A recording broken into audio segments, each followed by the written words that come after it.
એક બહુ મોટા ઇન્ડસ્ટ્રીયાલિસ્ટના છોકરાએ લગ્ન કર્યા, બહુ મોટી પાર્ટીના. લગ્ન થયા ને છોકરાના બાપે કીધું કે જો બેટા અત્યારે આપણે બિઝનેસની ટોપ સિઝન ચાલે છે, તો 15 દિવસ મને બિઝનેસમાં થોડી હેલ્પ કર, પછી હનીમૂન માટે તને વર્લ્ડ ટૂરની ટિકિટ આલીશ, પણ અત્યારે 15 દિવસ તું રોકાઈ જા, અત્યારે હનીમૂન તારું ઘરમાં પતાવી દે.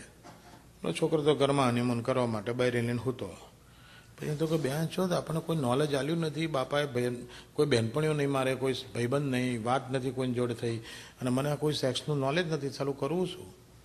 વિચાર કર્યો બેન જો પપ્પાએ મારી પત્તર ચોધી છે, લાવ પપ્પાને જ પૂછીએ. તેણે અત્યારે તો મોબાઈલ ફોન કેટલા ઇઝીલી અવેલેબલ થઈ ગયા, ફેમિલી પ્લાનમાં બધા પાસે ફોન હોય. છોકરા તો બાજુમાં બૈરી હોતી, છોકરા મોબાઈલ જોડ્યા બાપાને, ડેડી અત્યારે ક્યાંથી બોલે છે? મારા રૂમમાંથી બોલું છું. ચોધી અત્યારે કેમ ફોન કર્યો? અરે પપ્પા પ્લીઝ કીપ ક્વાઇટ, મારું સ્વાગત છે ને I don't know how to start with, please તમે મને ગાઈડ કરો. બાપા કહો કે ફોન ચાલુ રાખ, હું કહું એ પ્રમાણે આગળ વધ.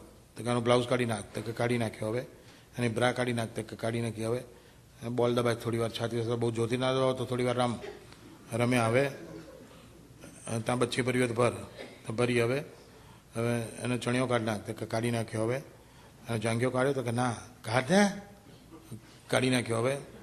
હવે નીચે થોડી વાર હાથ ફેરવો, નીચે હાથ ફેરવો, પેલો કે ફેરવ્યો, તો કહો જો તું હાથ ફેરવે છે દરમિયાન પેલી ગરમ થઈ, એક્સાઇટ થઈ એવું લાગે છે તને? તો હા પપ્પા એ બહુ એક્સાઇટ થયું એવું લાગે છે.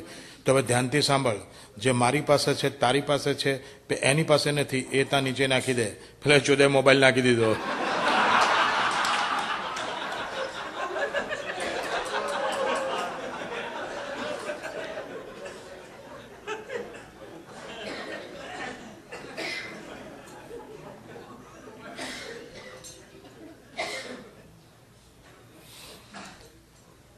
એક છોકરાએ લગ્ન કર્યા, સાંજે 11 વાગ્યાની ટ્રેનના, રાતને 11 વાગ્યાની ટ્રેનમાં હનીમૂન માટે બહારગામ જવાનો હતો. 6 વાગે ઘેર આવીને મમ્મી પપ્પાને કહે મમ્મી પપ્પા તમારી બેગ તૈયાર કરો. તો કે કેમ? તો કે તમે લોકો આવો છો મારી જોડે હનીમૂનમાં. બાપો કે ગાંડો થઈ ગયો છું, મા બાપને લઈને હનીમૂનમાં જવાય?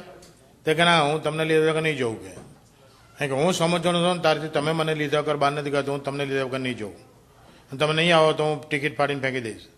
એટલે ડોસી કહેવાય છોકરા આટલું બધું ફોર્સ કરતા, ચલો ને આપણે થોડી એક હોટલમાં રોકાવું છે, એટલે કોઈક હોટલમાં, આપણે બીજી હોટલમાં સવારે બ્રેકફાસ્ટ જોડે કરીશું, લંચ જોડે લઈશું, પછી એ લોકો રોકાય, આપણે રાતની ટ્રેનમાં આવતા રહીશું. છોકરો આટલો પ્રેમ બતાવે છે, ચલો ને. ડોહ હારો ચલો, ડોન ડોહી ઉપડ્યા, ડોન ડોહી છોકરાને બહુ ટ્રેનમાં બેઠા. બીજે દાડે જ્યાં પહોંચવાનું હતું ને ત્યાં 3 કલાક ટ્રેન લેટ થઈ ગઈ. ત્યારે 8 વાગ્યાની જગ્યાએ 11 વાગે સ્ટેશન ઉતર્યા. હવે ઉતરીને હોટલ શોધવા માંડ્યા, પણ હવે એ દાડે એ ગામમાં કોઈ મેચ હશે, કોઈ ઇવેન્ટ્સ હશે, ગમે તે હોય, હોટલમાં કોઈ રૂમ ના મળે. 11 વાગ્યાના રખડતા હતા, રાતના 11 વાગ્યા. રાતના 11 વાગે એક હોટલવાળા એવું કીધું કે મારી પાસે એક જ રૂમ છે, બહુ તો તમને એક્સ્ટ્રા બેડ આપું, નીચે પથારી કરી આપું, એથી વધારે હું કંઈ ફેવર ના આપું. બાકી એક્સ્ટ્રા બેડ તો એક્સ્ટ્રા બેડ, હું તારી માં નીચે હોઈ રહીશું હાલને. તો એક્સ્ટ્રા બેડવાળી રૂમ લઈ લીધી. ડોહન ડોહી નીચે ઉતા, છોકરાને બહુ પલંગ ઉપર, વચ્ચે સાડીઓનો પડદો નાખી દીધો અને હોઈ ગયા. ડોહો તો થાકેલો હતો, 15 મિનિટમાં તો નસકોરો બોલવા માંડ્યા. પેલો તો છોકરો તાજો પહેણેલો, મેં જો અડધો કલાકમાં ખેલ પાડી દીધો, શરૂ કરી દીધું ચોથકામ. ડોહીએ ડોહાને ઉઠાડી જોયું કે શું આ છોકરો અને બહુ કેવી મજા કરે, તમને મન નથી થતું? ડોહો કે લાવો આપણે કરીએ. તો ડોહાએ ચોદ્યું, ચોદીને ડોહો ઉતરીને પાછો હોઈ ગયો. વળી કલાક થયો ને આ લોકો બીજી વાર શરૂ કર્યું. ફરી ડોહાને જોયું શું આ છોકરો જો હવે એ તો કરે કે એમનું હનીમૂન જે કરીએ કે આપણે ન થાય કે હોઈ જાય. તો કે ના પ્લીઝ તમે કરો ને કરો પ્લીઝ. એટલે ડોહો ફરી વાર ચડ્યો.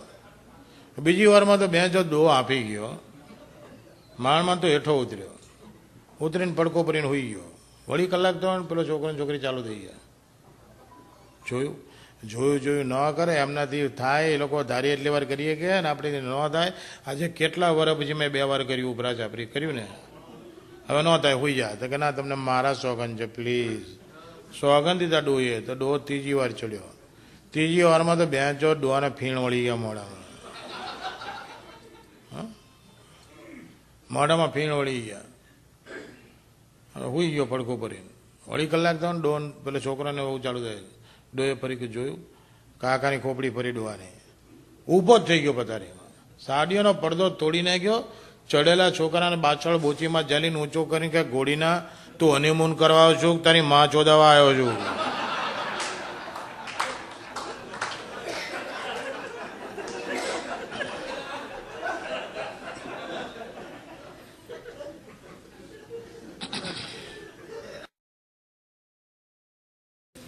એક સ્કૂલમાં ઇન્સ્પેક્શન હતું તો બેન વિચાર કરે કે છોકરાઓને કશું ભણાવ્યું નથી ને કારા કશું ભણ્યા નથી ને કશું આવડશે નહીં, કાલે ઇન્સ્પેક્શન છે, પેલું ઇન્સ્પેક્ટર આવીને પૂછશે ને છોકરાને આવડશે ને મારી નોકરી જશે. એટલે પેલા બેન છોકરાઓને કહે જો કાલે આપણી સ્કૂલમાં ઇન્સ્પેક્શન છે ને સાહેબ ઇન્સ્પેક્ટર સાહેબ આવશે ને તમને પૂછશે ને તમને કશું આવડશે નહીં, મને ખાતરી છે કે તમે કશું ભણ્યા નથી, મેં ભણાવ્યું નથી, તો હવે મારી નોકરી જોખમમાં છે, એટલે તમારે કાલે તમે જવાબ સાચા આપશો તો મારી નોકરી ટકશે. તો કે હા અમે સાચા જવાબ આપીશું. કેવી રીતે આપી શકો? કે જો હું એક ટ્રીક કરું છું, આપણે થોડું ટ્રીકથી રમીએ કે ઇન્સ્પેક્ટર આવશે ને એ આગળ ઊભો રહેશે ને હું ઇન્સ્પેક્ટરની પાછળ ઊભી રહીશ. ઇન્સ્પેક્ટર કપણ પૂછશે ને તો હું તમને સાઇન કરીશ, મારી સાઇનથી તમારે સમજી જવાનું અને જવાબ આપી દેવાનો. છોકરા કે વેરી ગુડ ટીચર, અમે એવું જ કરીશું. તો બીજા દાડે ઇન્સ્પેક્ટર આવ્યા. ઇન્સ્પેક્ટર કે છોકરાઓ તમે બધા રેડી છો, હું સવાલ પૂછું? છોકરા કે હા સાહેબ પૂછો. પેલી બેન પાછળ જતી રહેલી. સાહેબે પહેલા સવાલ કર્યો કે 6 2 6 2, એટલે બેન આમ સાઇન કરી આમ 92 12. છોકરો કે 12. સાહેબ કે વેરી ગુડ વેરી ગુડ. પછી બીજો સવાલ 12 3 12 તરી, એટલે બેને સાઇન કરી આમ છત્રીની. છોકરો કે છત્રી. Very good very good. હવે લાસ્ટ સવાલ 13 13 7 એટલે બેન હલવા શું કરવું? તો બેને આઈડિયા કર્યો. પેલા પૂછ્યું 13 તો બેને ઘાઘરો ઊંચો કર્યો અને છોકરાને નામ બતાવવા આમ.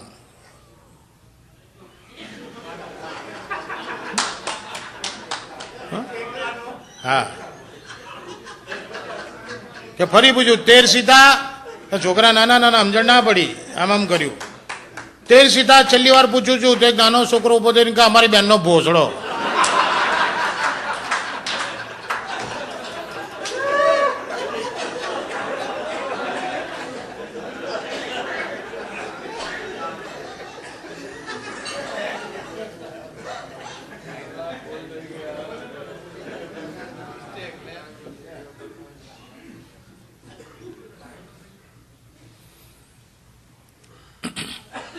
એક બાપુ જંગલમાં શિકાર કરવા ગયા,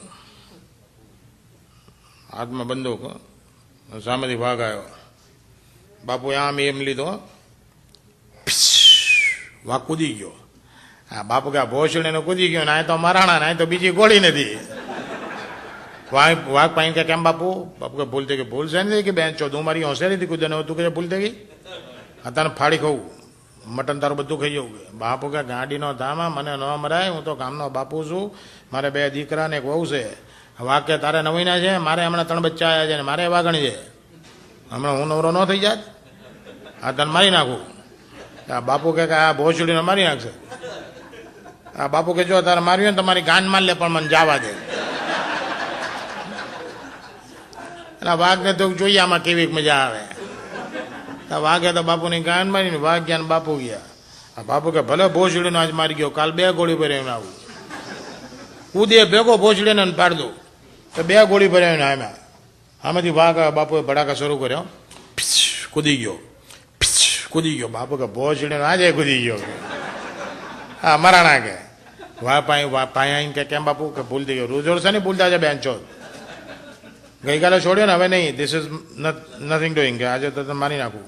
બાપુ કે જો આ બંદૂક તને દઈ દઉં છું, 10 વર્ષથી લાયસન્સ છે એ તારું, અને તને વચન આપું છું કે આજ પછી તારી આમું નહીં, ગામના કૂતરા બલાડાની આમું નહીં જોવું, પણ જવા દે. એટલે કે નહીં ગઈકાલે જવા દીધા ને વાત થઈ ગઈ, હવે નહીં.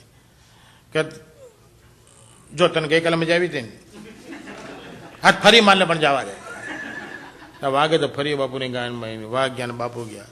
આ બાપુ કે ભોસડીનો 2 દીથી મારી જાય છે, કાલ 100 ગોળી ભરાવીને આવું 6. કેટલીક વાર કૂદે કે કૂદતા કૂદતા 1 વાર તો એની ગાંડમાં ગરી જાય ભોસડીને, તો 6 ગોળી ભરાવીને આવ્યા. આમાંથી વાઘ આવ્યા, બાપુએ ભડાકા શરૂ કર્યા, કૂદી ગયો કૂદી ગયો 6 વાર કૂદી ગયો. બાપુ કે ભોસડીને હાથ તો ન ચડે, આ તો મરાણા એની માને.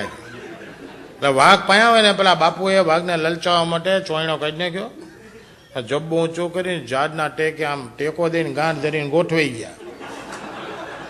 એટલે વાઘ ભાઈ આવીને બાપુની ગાંડે તપલું મને કહે બાપુ જંગલમાં શિકાર કરવા આવશો ગાંડ મરાવા આવો.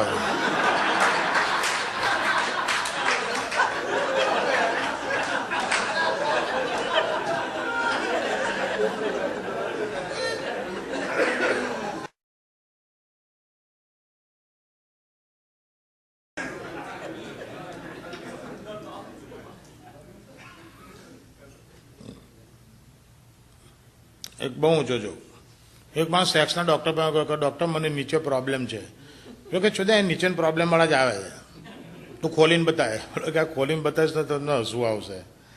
ડૉક્ટર કે 10 વર્ષથી મારું ક્લિનિક છે, સવારે 4 કલાક સાંજે 3 કલાક 7 કલાક અહીં બેસું છું, એવરેજ 20 લોડા રોજના જોઉં છું. 10 વર્ષમાં હજી મને કોઈ દિવસ હસવું આવ્યું નથી. કે અત્યાર સુધી ભલે તમને ના આવ્યું હોય પણ આપણા કેસમાં આવશે.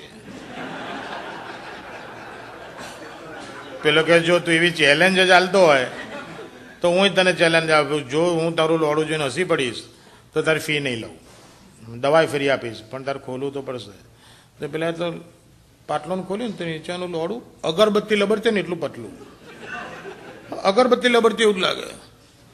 તો ડૉક્ટર હસી પડી જોતા તો હસાઈ દીધો કે હવે ચાલ આ તો જોઈ લીધું પણ તને પ્રોબ્લેમ શું છે એ કે એ પેલો કે અઠવાડિયાથી છે ને ડૉક્ટર નીચે સોજો ચડી ગયો ને એવું લાગે છે. સોજો ચડીને અગરબત્તી જેવું થયેલું તો ઓરિજિનલ દાગીનો શું હશે? હળી.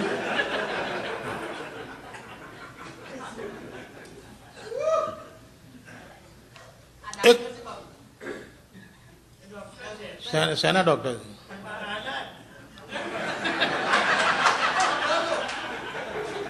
શેના ડોક્ટર? એટલે ઇન્ટરનલ મેડિસિન, ઇન્ટરનલ મેડિસિન કે ફેમિલી પ્રેક્ટિસ. પણ ડૉક્ટરની લાઈનમાં સારામાં સારી લાઈન કહીએ ખબર? ડૉક્ટરની લાઈનમાં સારામાં સારી ના, ગાયનોકોલોજીસ્ટ ઘેલચોદેમ ઘેલચોદી લાઈન. ગાયનોકોલોજીસ્ટ તો ખરાબમાં ખરાબ લાઈન સાહેબ. ના, એનું કારણ કહું શા માટે ઘેલચોદી લાઈન ગાયનોકોલોજી સારામાં સારી લાઈન કોઈ હોય ને તો ડર્મેટોલોજી, ચામડીના રોગોની. કે એમાં કોઈ દિવસ અડધી રાતે ઇમરજન્સી આવે નહીં, રોગ જલ્દી મટે નહીં, ડૉક્ટરની ભૂલથી દર્દી મરે નહીં.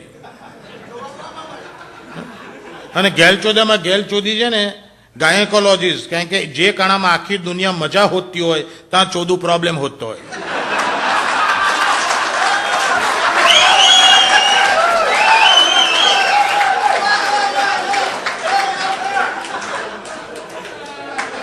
સાચી વાત ને?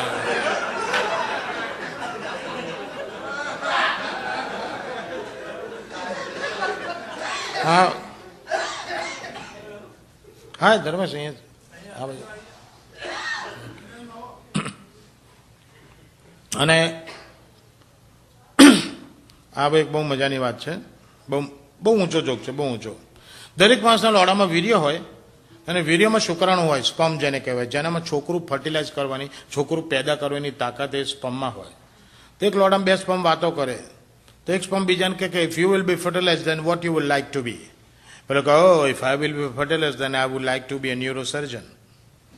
પેલા એને પૂછ્યું કે if you will fertilise then what you would like to બી.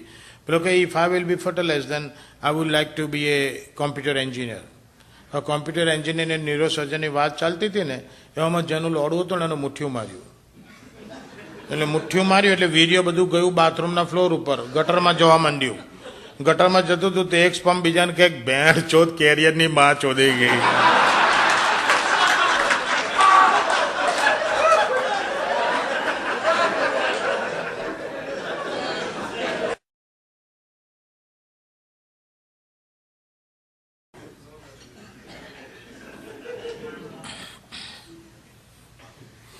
એક બાપુ અહીંયા અમેરિકા આવેલા, આપણા રાજેશભાઈના કેસ બનેલા. રાજેશભાઈ એમને બધું આ ડિઝનીલેન્ડ બધું ફરવા લઈ જતા હતા. બાપુ કહે રાજેશ મારે આ બધું કાંઈ નથી જોવું, આ બધું નાના છોકરાને મજા આવે. હા મને તારે બતાવવું હોય તો મને અહીંથી કોઈ ગામડા લઈ જાય ને જ્યાં ગાયું ભેંસું હોય ને ફાર્મ હોય ને બધું કેવી રીતે સાચવે ને કેવી રીતે કરે એવું કાંઈક જોવું છે. આ તો એમને લઈ ગયા કોઈ ફાર્મ હાઉસમાં અને ત્યાં બાપુ એલું ગાય દોવાનું મશીન જોયું. હા લે કે આ હારા મારું કે આ સાર ટોટા હા 4 આંચળે ચડાવી દેવી, મશીન સ્વિચ ચાલુ કરી દીધી એટલે ઓલું આમ ઓટોમેટિક આમ દોવાય અને બોગણા ભરી જાય કે રાજેશ મારે આવું મશીન દેશમાં લઈ જવું છે કે દેશમાં તમારે ભરવાર દોવા ના આવે કી આવે, પણ એમની દાંડીઓ બહુ થઈ ગઈ છે. કોક દી ન આવે ને તો ભોજડીનો છૂટા જ કરી દઉં, આ મશીન ચડાવી દઉં, જો ફાઈ ગયું તો 100 મશીન મંગાવી લઉં, બધા નવરા કરી નાખું. એ બાપુ લઈ જાઓ એટલે લઈ જાઓ, હું અપાવું. તો હમણાં $1000 મશીન બાપુને ગિફ્ટ આપ્યું. બાપુ તો મશીન લઈને ગયા. મશીન લઈને બાપુને ગાયને કે ભેંસને લગાવતા પેલા બાપુને એક એવો ગંદો વિચાર આવ્યો કે આમાંનો એક ટોટો જો અહીં લગાવી દેવી તો સાપો વાંચતા વાંચતા મુઠ્ઠીઓ મરાય.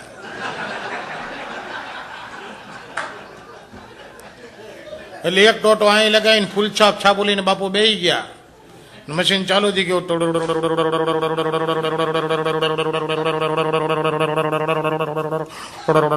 એક વાર પછી બાપુ મશીન બંધ કરવા ગયા, મશીન બંધ જ ના થાય, ચાલુ જ. બીજી વાર પછી બાપુ મશીન બંધ કરવા ગયા, મશીન બંધ જ ના થાય, મશીન ચાલુ. ત્રીજી વારમાં તો બાપુને ભેંસ પરસ્યો વળી ગયો, મોઢામાંથી ફીણ નીકળવા માંડ્યા, રાતા પીળા થાય ને રાડું નાખે કે ભોસડીનું બંધ નતું હતું, કોઈ બચાવો બાપલા, કોઈ બચાવો મરાણા. હવે એવા રૂમમાં અંદર હલવાના હતા, કોઈને અવાજ ના આવે. બાપુ કે ભેંસો મરાણા છે, તમે શું કરવું? તે રાજેશને ફોન કર્યો રાતના.